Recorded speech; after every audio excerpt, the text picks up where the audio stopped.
within living memory of the Holocaust, after which the world said it would never happen again, anti-Semitism has returned. But what is anti-Semitism? And why should its return be cause for grave concern, not only for Jews, but for all of us? Historically, anti-Semitism has been hard to define because it expresses itself in such contradictory ways. Before the Holocaust, Jews were hated because they were poor and because they were rich, because they were communists and because they were capitalists, because they kept to themselves and because they infiltrated everywhere, because they clung to ancient religious beliefs, and because they were rootless cosmopolitans who believed nothing. So what is anti-Semitism? Let's be clear, not liking people because they're different isn't anti-Semitism, it's xenophobia.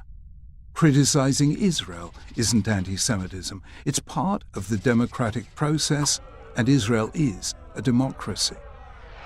Anti-Semitism is something much more dangerous.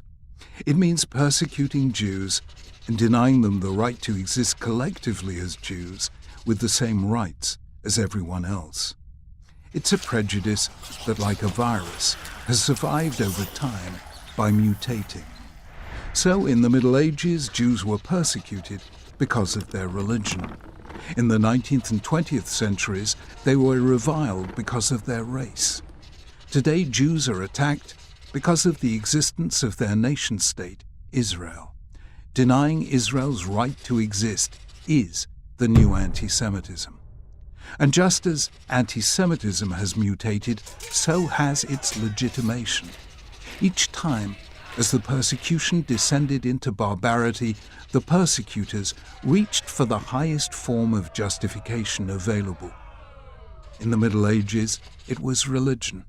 In post-Enlightenment Europe, it was science, the so-called scientific study of race. Today, it's human rights. Whenever you hear human rights invoked to deny Israel's right to exist, you are hearing the new anti-Semitism. So, why has it returned? There are many reasons, but one root cause is the cognitive failure called scapegoating. When bad things happen to a group, its members can ask one of two questions: what did we do wrong? Or who did this to us? The entire fate of the group will depend on which it chooses. If it asks, what did we do wrong? It has begun the process of healing the harm. But if instead it asks, who did this to us? It's defined itself as a victim. It will then seek a scapegoat to blame for all its problems. Classically, this has been the Jews, because for 1,000 years they were the most conspicuous non-Christian minority in Europe, and today, because Israel is the most conspicuous non-Muslim country in the Middle East.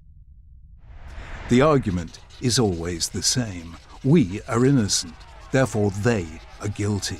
Therefore, if we are to be free, they, the Jews or the State of Israel, must be destroyed. That is how the great evils begin.